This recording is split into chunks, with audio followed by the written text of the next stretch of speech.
my shoes and out the door. 5, I'm alive. 6, 7, 8, feeling great. Hey everybody, welcome back to the Beyond Your Wildest Genes podcast. I'm your co-host today, Dr. Mike Akinfora. Today I have with me Pamela Gold. Pamela, how are you? I'm great. How are you today? Great. I'm going to read you Pamela's bio, and then we're going to get right into her new book, Find More Strength, 5 Pillars to Unlock Unlimited Power and Happiness. So Pamela grew up on her family's apple farm in upstate New York, graduated from Yale University, and then entered the business world in New York City, where she was the point person on an IPO at the age of 24. Leaving the workforce to start a family, she co-founded West Village Parents and went on to pursue her passion for fitness and wellness. It was through this pursuit that she discovered yoga, which connected her love of philosophy, science, psychology, and wellness, and eventually led her to discover her life's work, teaching inner peace as the key to our greatest evolution and ultimately world peace. Her book, Find More Strength, 5 Pillars to Unlock Unlimited Power and Happiness, is full of tragedy to triumph personal stories along with actionable tools to help increase power and happiness in life. Again, Pam, welcome to the show. Oh, thank you so much, Dr. Michael. It's a pleasure to be here today. It is awesome to have you here. So can you, we talked a little, there's a little preamble. Can our tribe, our Beyond Your Wildest Genes Nation loves actionable items, and it's actually in your bio, so this is going to be great. Before we get into that, can you tell people your journey, how you got here? Yeah, I mean, it really starts as a child. I mean, as a child, I was always insatiably curious, always getting into a lot of trouble, and always, seeking to get stronger, right? Strength was the path to get what I wanted. And from the time that I was little, I always wanted to get what I wanted. To my parents' chagrin, I was not the easiest child to parent. But so you start from the outside in. You realize that when you're a kid, you can be strong by, bullying people, by making people go along with what you want, by influencing people. And then as you mature, you realize that ultimately is not going to, get what you want in life, because we want to have strong relationships. We want to have love. And so as a child, I learned those lessons. I think 5th grade was a big epiphany when all my friends got mad at me and other people that I wasn't so nice to in the past kind of took me into their group. So I learned the power of empathy and compassion, and I was like, never again am I going to be unkind. So, at various points in my life, I learned these really important lessons and kept kind of seeking more and more strength. My mom was really sick when I was in high school, almost passed away from ovarian cancer. So that was a really important, trial that made me kind of take things in perspective, or put things in perspective of what's really important. And then I went to college. I went to Yale, which was a really tricky time for me, because I grew up on a farm. I wasn't, worldly and sophisticated, and getting to Yale was really hard because there was, a lot of people that I didn't have things in common with. I had a boyfriend at the time who ended up becoming a drug addict, and that was really, really hard to navigate and stay healthy and happy. So during that time, I found a lot of new tools. I discovered like Deepak Chopra and, learning more about, how to care for myself. So then through college, dived into the business world. As the bio said, I took a company public, or was the point person on an IPO, right out of college. And then I got married and had kids. And so then being a wife and having children was a whole new, set of struggles. And so it was those struggles that was kind of the latest straw that broke the camel's back, because there were some things about being married and being a mom that really tested my understanding of who I was and what made me strong. And it made me finally get to kind of the deepest realizations about really where I find my strength, through love and wisdom and courage. And that's kind of what led me to write this book. I love it. That's a great, genuine, authentic story. Folks, I usually prepare a couple hours for each interview, sit down, and that's beside reading the book. And first of all, I want you to know, if you have plans to write a book, Pam just blew me out of the water. and she wrote this book, and how long did it take you? I wrote most of the book in 2 weeks, and then I spent a little bit of time editing it and kind of fine crafting some of the stories and trying to help, it hit and, be as accessible as possible. But really 2 weeks is how long I wrote the book in. Yeah. So if you have this story in you, people, don't let it sit dormant for your life. Pull it Yeah. out. The world wants it. Let your baby go, and please let us share in your life in doing that. So I have written 6 pages of notes, and obviously I'm not going to be able to get through all of my questions. So I'm going to try and hit the highlights, but there were so many nuggets in here that I want to share them with our tribe. So the first thing that I read that I needed for you to expound upon is you wrote, I believe that people who are thriving feel safe, feel connected, and feel good enough. So what's going on with those people that they are in that state instead of feeling unsafe, disconnected, and or not worthy of love? Can you talk about that? I mean, that is deep. Yeah, I mean, it's such a fundamental truth that I've found, and it really it underpins everything. I mean, it really does, because and as a parent too, looking at my children and how I want to kind of raise them and help them feel safe, help them feel worthy of love, help them feel connected to something bigger than themselves. It's in the moments that we struggle to find compassion, the moments that we struggle to be brave, the moments that we struggle to feel connected to truth, like what's really true for us. I can always go back in those moments and find where the weak link is. And you can find those moments where, oh, you know what? I wasn't feeling safe at that moment. It was connected to, a past trauma that I had that made me feel insecure, made me doubt myself. Or I wasn't brave in that moment. I wasn't feeling, good enough. Or just a little, and one of the stories in the book, like feeling overwhelmed when you come home and the house is a mess and you're like, oh my gosh, how am I ever going to get all this done? And you start to have this kind of inner dialogue or inner feeling of beating ourselves up. And it's the root of that is that we're not feeling good enough. I'm not a good enough wife. I'm not a good enough mother. And then the moments that we feel kind of lost and disconnected, where we don't have our bigger meaning, like, why are we doing all of this? Are we of service? Are we contributing to make the world a better place? So fundamentally, those truths really underpin, I think, all of humanity's struggle. Oh, you nailed it. All right, everybody, goodbye. That's it. That's all we needed to do. Have a great day. Ciao. And as if only it were that easy, right? But the cool thing is using that foundation, like if you remember that, or if I remember that, right? I'll speak from my own practice. As long as I remember that, whenever I start to struggle, I'm like, wait, time out. What's going on with me? And if I ask myself those questions, like, am I feeling safe? Am I feeling, not good enough? Am I feeling not worthy of love? Am I feeling disconnected? If I ask myself those questions, I'll get the answer. And then I know where I need to do my work. And there's always some healing that is associated with that. Then I'm like, of course I'm not. If I have a messy house, that doesn't mean I'm not a good enough mother. I'm not a good enough wife. That's silly. If my kids have taquitos again from Costco, that doesn't mean I'm not a good enough mother. Am I perfect? No. And I can kind of then have some levity around this misconception that my brain is attaching to that is making me weak in that moment, because it's not true. It really is. It's you're reading your book for me. In complete disclosure, I coach. I think everybody should have a coach. Yeah, me too. Everybody should have a mentor. And I coach with a woman. Her name's Jennifer Welsh. And the intellectual aspects, I am a rock star. I've got that nailed. And then she starts to go into these things, and it's like a left turn into the Twilight Zone. And I'm like, how did I get here?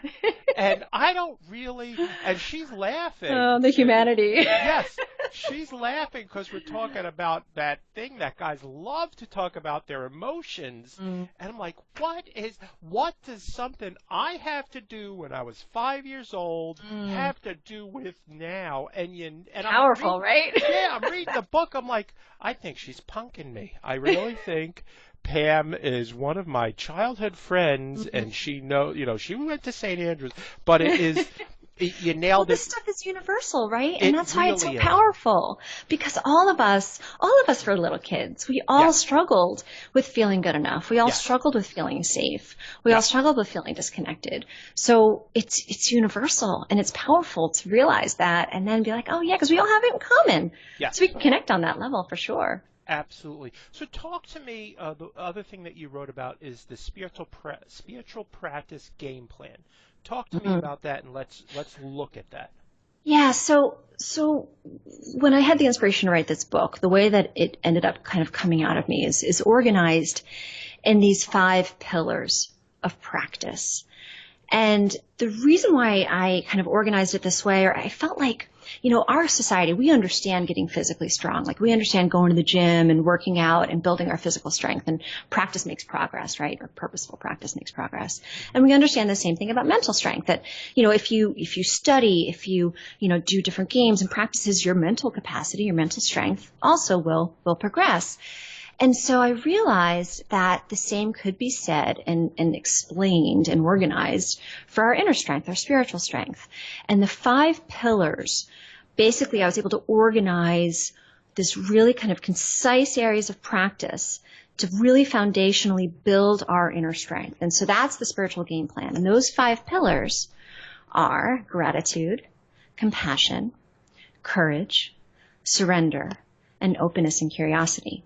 And so I organized the book around those 5 pillars, kind of diving in to those practices, diving into where we often kind of fall into traps or get blocked in those practices. Because I think we all would say, well, of course, gratitude's great, and of course, compassion is courage.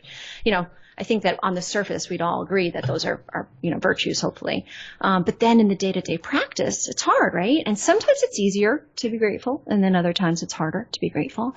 And the point of this game plan is to practice these 5 areas all the time, especially when it's easy. Because then in the moments that's really hard, when life really challenges us, like throws us some really heavy stuff, we can suddenly find more strength inside to be able to handle it with grace and ease and clarity. Absolutely. So I want to give people a little taste of each one. Is that okay? Yeah, let's do it. All right. Let's talk about gratitude. Talk about the challenge of gratitude. So I really early on dove into the challenge of gratitude because, again, I think that most people would agree, feeling grateful, we can feel the power in that. And the challenge in gratitude is when something really painful happens, right? When we have a tragedy in our life. And, in a lot of ways, we struggle with gratitude day to day. Little things happen, like I stubbed my toe and I'm like, oh my God, and you can in the moment lose the gratitude in that moment too. Hopefully, we have an easier time bouncing back from little things like spilled milk. But the bigger tragedies, are really hard to be grateful in the face of. And one of the examples I talked about in the book was the Sandy Hook shooting, because that, I think, hit hard, for any parent. Sure. And my kids were the same age. My older one was in first grade, like the first graders, so many of whom perished in that tragedy. So I used that story to, demonstrate that I do understand the challenge of gratitude. And then in those moments when something so painful happens, how do we shift or cultivate gratitude? It may be impossible, for some time to look in the face of something like that and actually legitimately say that you feel grateful for a loss of that magnitude. But to look for, collateral beauty. I don't know if you saw that movie, but that's a great example. I didn't use it in the book, but that's a great example. Yep. The collateral beauty, and to shift the gratitude for the blessings that were present, right? So if, one loses a child, to look at it like if someone were to say to you, this child is going to be in your life for 7 years, but then you're going to lose them, can you feel grateful for those 7 years of having the child, or 6 years of having the child in your life? So right off the bat, I talk about how hard it is to cultivate gratitude in the face of that deep pain, and also orient, ourselves to the reality that, yes, even in the face of that deep of a tragedy and that deep of a pain, yes, seeking gratitude is how we find inner strength. Agreed 100%. I had a patient who lost her son, and tragically, and he was going to be a firefighter and lost him, and he was gone. And she said, I don't know how to react when people say things to me. And I said to her, and she said that they sound stupid. And I said, people just want to help. They honestly don't know what to say. Yeah. But they want to support you.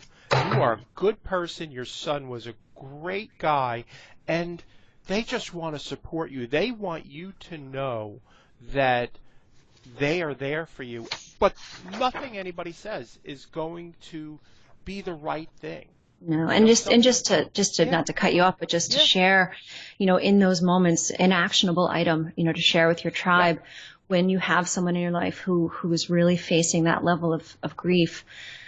The most powerful thing that I think any of us can do in those moments for people that we love is to hold space for their pain, really just to hold space I love that. and not insert, not push, not judge. Oh, please don't judge, right? Like how can one, everyone deals with grief in their own way. But this concept of holding space where you're just loving them and praying for them and sending some of your spiritual strength to them to help them process and face a little bit more at a time, to live their life, through that pain. And that, I think, is what we can offer, people in those moments. And it's not really what we say. It's that kind of energy behind the love and the peace that we can send. I love it. At the end of the chapter, you wrote, I love bonus rounds. You wrote gratitude bonus. Yeah. So X marks the spot for ridiculous magic to happen. Share the magic. Yeah, so this is one of my favorite things.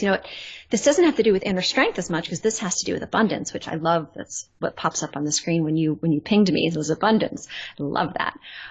So when we are grateful, when we are in the state of grateful, it's literally like X marks the spot for abundance. There's something metaphysical about where we are when we're feeling grateful that puts us exactly in alignment to receive blessings. I can't explain why or how that works, but it is absolutely 100% true. And the point of this is if we are able to stay in that mindset and heart set, because when we're feeling grateful, it's not really in our mind, it's really how we're feeling in our heart and how we're feeling on a deeper level, right? It's not necessarily what we're thinking. Our thoughts are involved, sure, but sometimes you're not thinking at all. You're just feeling grateful. And that puts us in literally like on a treasure map, like X marks the spot to go and dig and find treasure. Feeling grateful is the X marks the spot for being in the right place and the right time for synchronicities and abundance to flow. And I've experienced it so many examples in my life, and it is true. So play with it as you go about your day, as much as you can stay in this place of just gratitude, openness, whatever happens, like, oh, something unexpectedly unpleasant happens. Try to stay in a place of gratitude. Be thankful that it happened and it offered you an opportunity to get your shirt cleaned or whatever, and have a sense of levity about it, because staying in that kind of lighthearted, grateful space attracts goodness. It attracts, people will notice that your energy is light and positive, and people will just start doing nice things for you for no reason. It's not like you're doing it to get things. It just works like that, and it is magic. Kid you not. I agree with you 100%. Start every day and finish every day with gratitude. I sit down. I use. I'm a techie. I use an app that's really easy. What 3 things am I grateful for? My wife will sit and she will write out her gratitude every single day. And the other thing, Yeah, that's go clear, ahead. but the other thing too is to connect with how you feel. Yes. Right? For what? Because if you were to ask me, what am I grateful for? I'm like, oh, my family. I'm super grateful for my family, of course.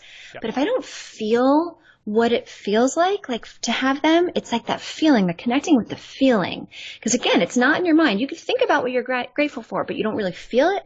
You want to really get deep into that feeling, because that's like magnetic. Absolutely. Let's jump to chapter 2, compassion, and let's talk about the big one, self-compassion. Lay that on us. So, again, going back to the fundamental thing that we talked about right off the bat about, feeling good enough, right? Mm-hmm. When we don't feel good enough, that is kind of the root of lack of self-compassion. They're intricately connected. So, self-compassion is that space where we are loving ourselves, when we're being gentle and loving with ourselves.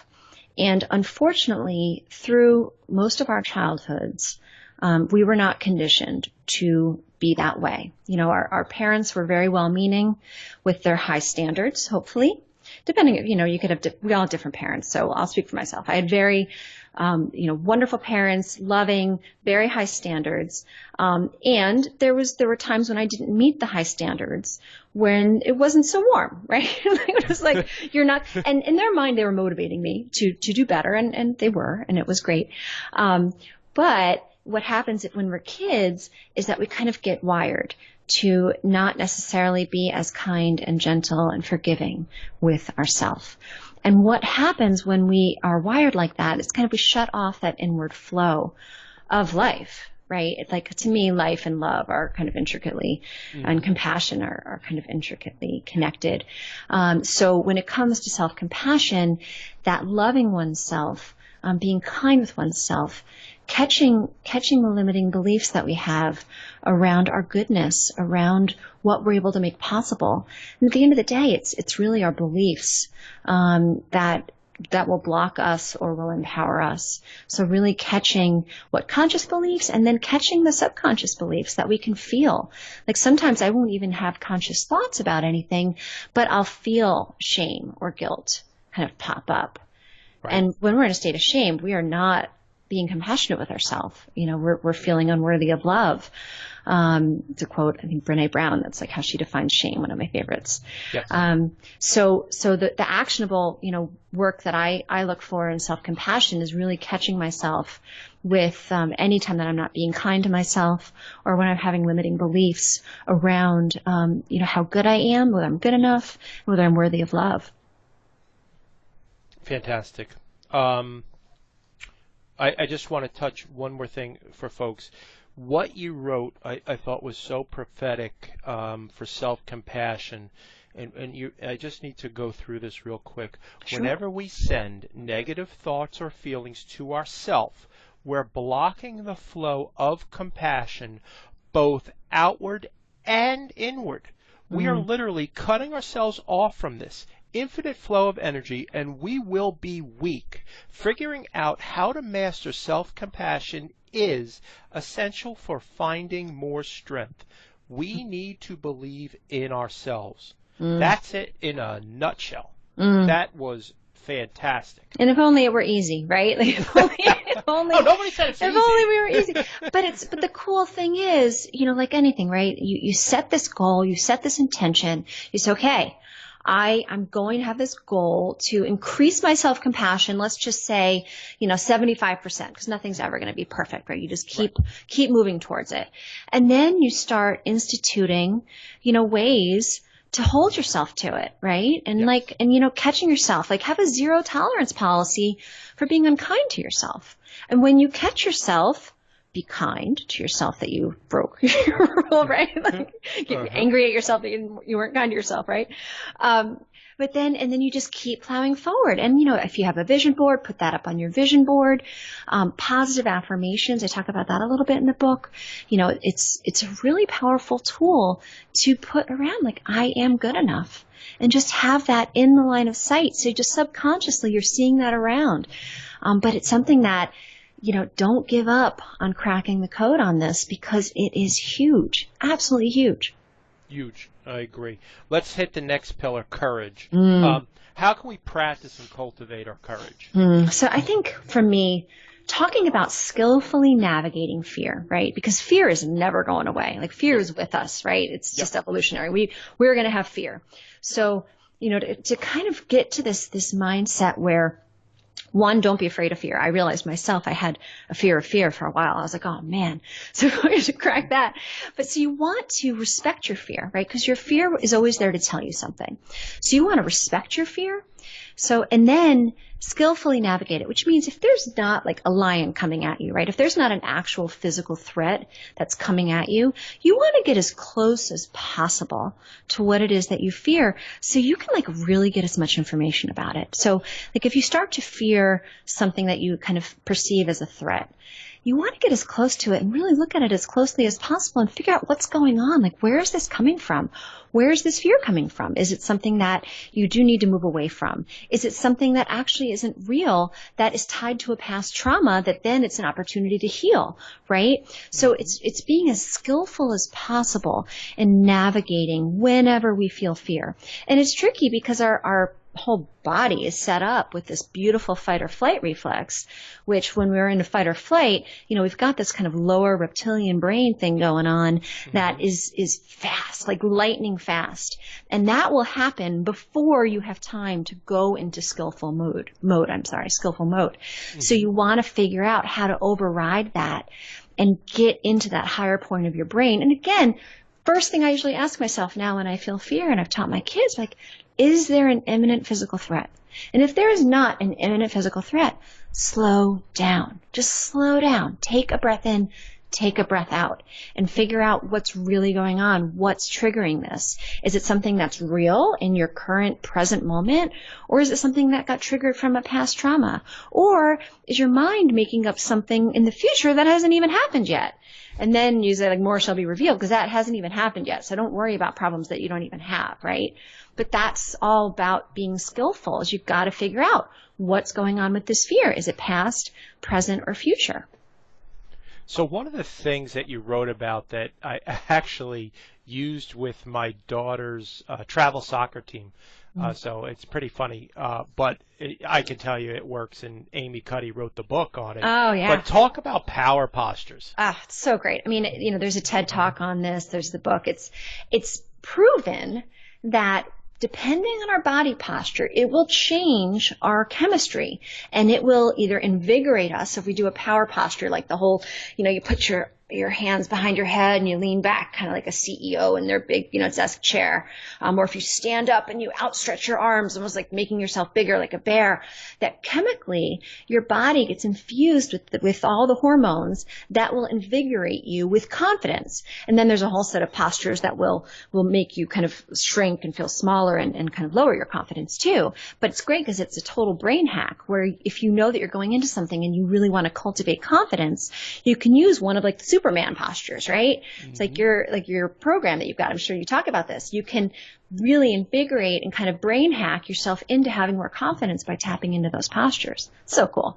Very cool. I had just finished reading the book, and these are, at the time, I think they were 12-year-old girls, and I'm like, hey, listen, I just read this book, and I handle all of the injuries for the girls. Like, I just read this book. It's unbelievable. It's about girls and girl power, and you've got to use this power pose. And I'm not exaggerating. Since that time, they do this before every game.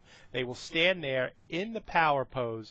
And since that time, it's 3 years, I think they probably lost maybe 3 games in 3 years. Yeah, this stuff is powerful. It really works. It really works. Absolutely. Talk to me about DPT skills. Yes, DBT, dialectic behavioral therapy. Yes. So this is something I was really lucky enough to spend the last 2 years. I'm president of a company called the Beacon Program, which specializes in dialectical behavioral therapy. And so I learned it there. I'm not a therapist, so I'm not trained in it in that sense, but it's very skills based, which is really cool. And it's organized into 4 different areas of skills. The first is mindfulness skills.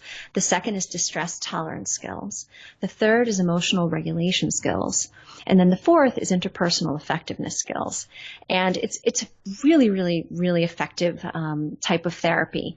Depending, my husband and I actually went to a relationship therapist that used DBT. It was much more effective than talk therapy because it's behavioral based. It's about, all right, how am I going to change what I do to get desired results? And so I talked about it a little bit in the chapter on courage, because, there's various skills that will help us get into a braver mindset. And one of the skills that I talked about, the think skill, there's an acronym, and I don't have it in front of me of what it stands for. The interpersonal ones, I know much more kind of off the tip of my tongue. But it helps us really get in touch, like I said, with figuring out when you're feeling fear, think about what is real and think about how you can keep it in perspective. Find another way of looking at it that is more favorable, that maybe won't take things as personally. And it's really empowering because there's specific skills that you can use in moments of struggle to help you navigate, situations. And emotional regulation and distress tolerance both deal with how we're feeling on the inside. So to be skillful in navigating our feelings was really, really powerful to learn. I love that. let's jump ahead. I had a couple questions about Chapter 4. You talk about surrender, and I read this great quote. It says, "Surrendering to the ebb and flow of the ocean, it was allows us to surf the waves." And that was that famous philosopher Pamela Palladino Gold. Yeah, That's I brilliant. tried to use other people's quotes as much as I could, but sometimes I just felt like Good for you. That's I awesome. I could love say that. it best. And then Talk other about people. I mean, the surrender. surfing. Yeah, I mean, surrender. I love the surfing analogy Yeah. in surrender because, and also another analogy too is like when you swim, right? Like there's this letting go that really has to happen in order to swim or in order to surf. Because if you're fighting, if you're trying to hold on, or if you're trying to resist, right? And those are the two actions. You're either resisting or clinging, right? We can switch into Buddhism, but it's either one of those that blocks our ability to flow and to really gracefully make more of the situation, gracefully find synergy, gracefully be artistic and create and be inspired and love and laugh and learn. So surrender is this integral skill and practice. And it also, for me at least, is the hardest of all of these because surrender requires trust. And depending on our life experience, you know, all of us have a variety of traumas, a variety of situations that we're wired, and even just evolutionarily, you know, we're wired to survive. So we're wired to err on the side of fear, right? To err on the side of not being open, right? Err on the side of resisting and clinging for survival. And so it's hardest to rise above that and get out of that mindset so we can really start to create and really start to inspire and really start to be visionaries. Because if we're not in surrender mode, if we're stuck in that kind of resisting and clinging mode and looking around to make sure that, you know, other people approve of what we're doing and that we're on the right track and all of that, that's going to keep us locked in this lower mindset, and we're not going to be able to really tap into our unique genius and our unique ability to be great. Talk again. That's just brilliant. Talk to people about the Serenity Box. So originally when I was introduced to this, it was called the God Box, and I shifted it for the book to Serenity Box just to avoid possible triggering of you know, the word God, because it means so many different things to different people, and I want to respect that. So I call it in the book the Serenity Box, and I use the Serenity Prayer as kind of the guide. And the Serenity Prayer is, you know, God grant me, you know, the courage to change the things I can, the serenity to accept the things I can, and the wisdom to know the difference, right? Yep. And so the idea of the box is that you have a physical box, and you write on little pieces of paper the things in your life that are weighing you down, the things in your life that you're worried about, and that are out of your control, right, to a certain extent. I mean, there may be things that we can do around them, but ultimately, whether these things are going to be cleaned up or not, or is out of our control. So you write them on the little pieces of paper and you put them in the box.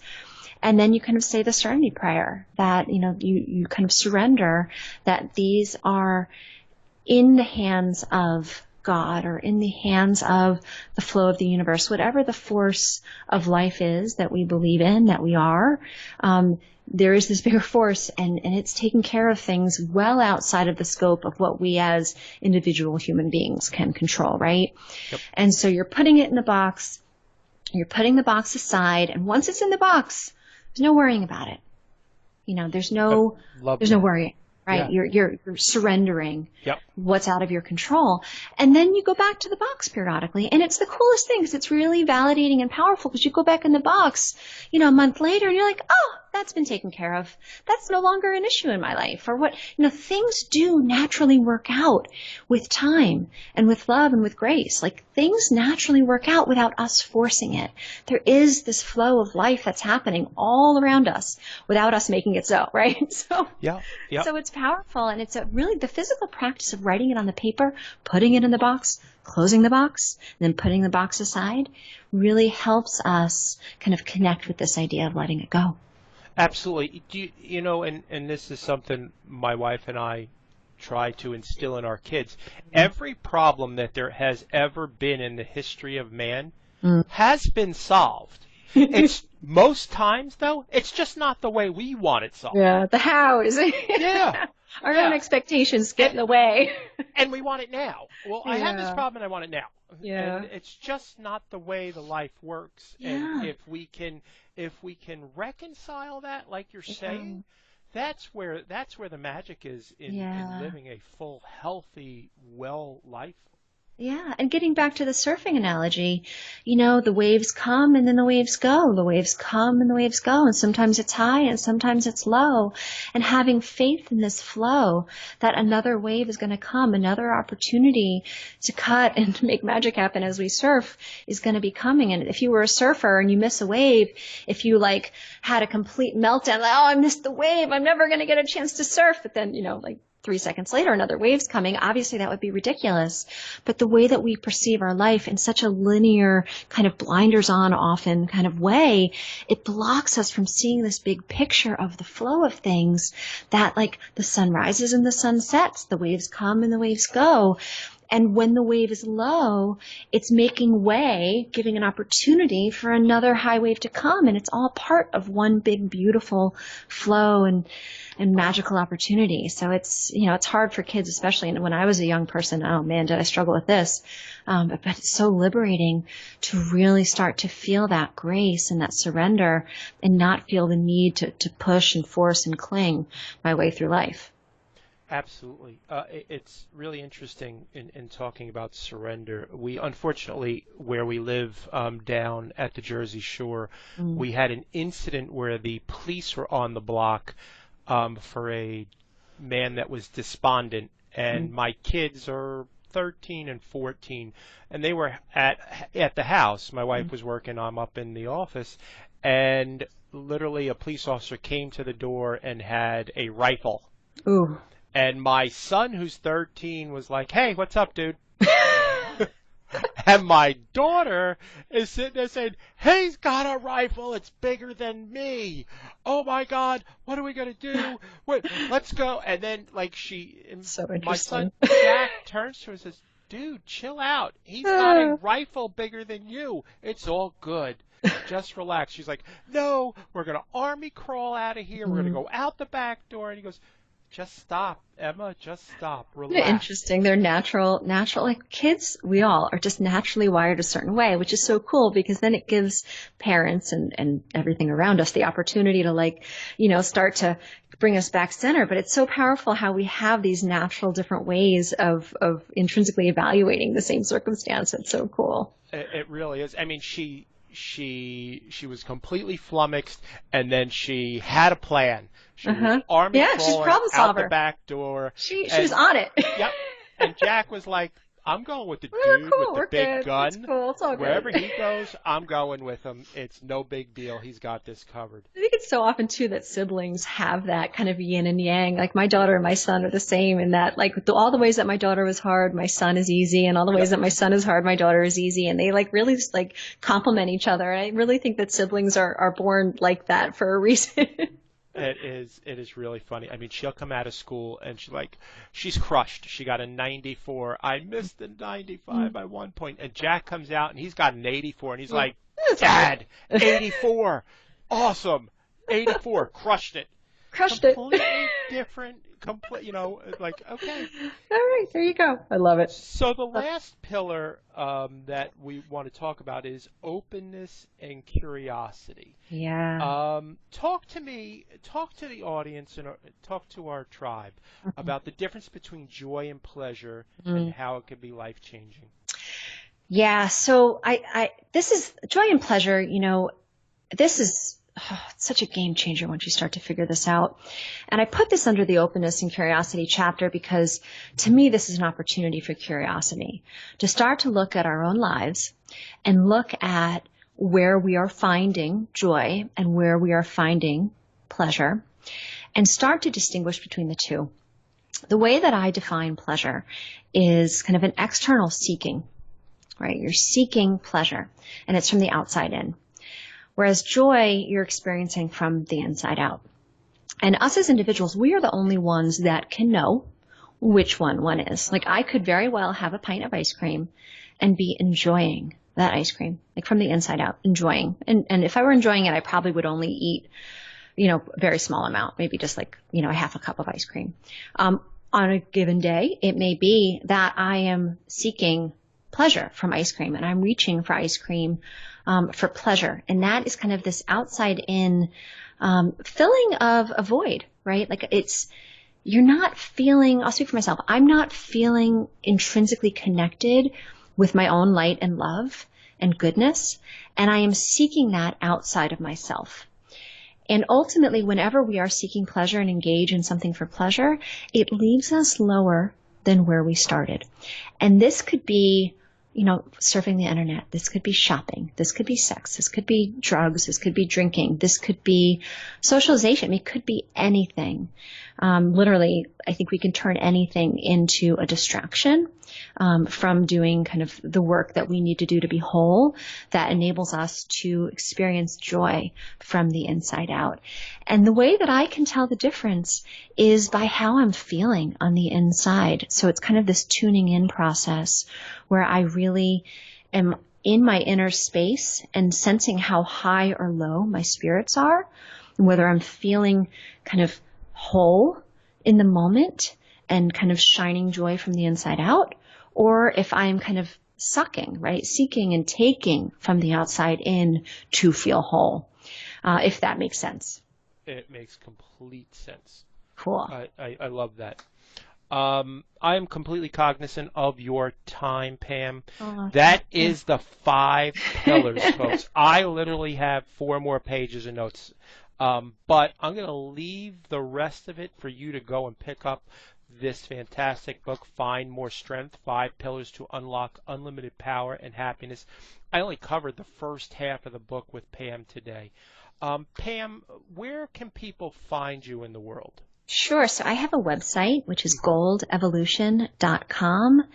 And if you go check out that website, there's a bunch of, free offers that I have. There's a 7-minute morning meditation, that kind of ties in the 5 pillars as a morning meditation practice. You can also download the first chapter and intro of my book for free. And then I also have a breathing guide, because using our breath to kind of get our mind under control is a really powerful, actionable item, for all of us. So those are three things that you can find for free on my website, and you can find information about, working with me as a coach. I have lots of videos that you can check out that are all free as well. And also I have a workbook to go along with this book. So if you check this book out on Amazon, there's a complimentary workbook, like a companion workbook to go along with it as well. That's brilliant. Great idea. And the website, just so people heard it correctly, is Gold Evolution, correct? Yes, like www.goldevolution.com. Perfect. Everybody, this will be in the show notes.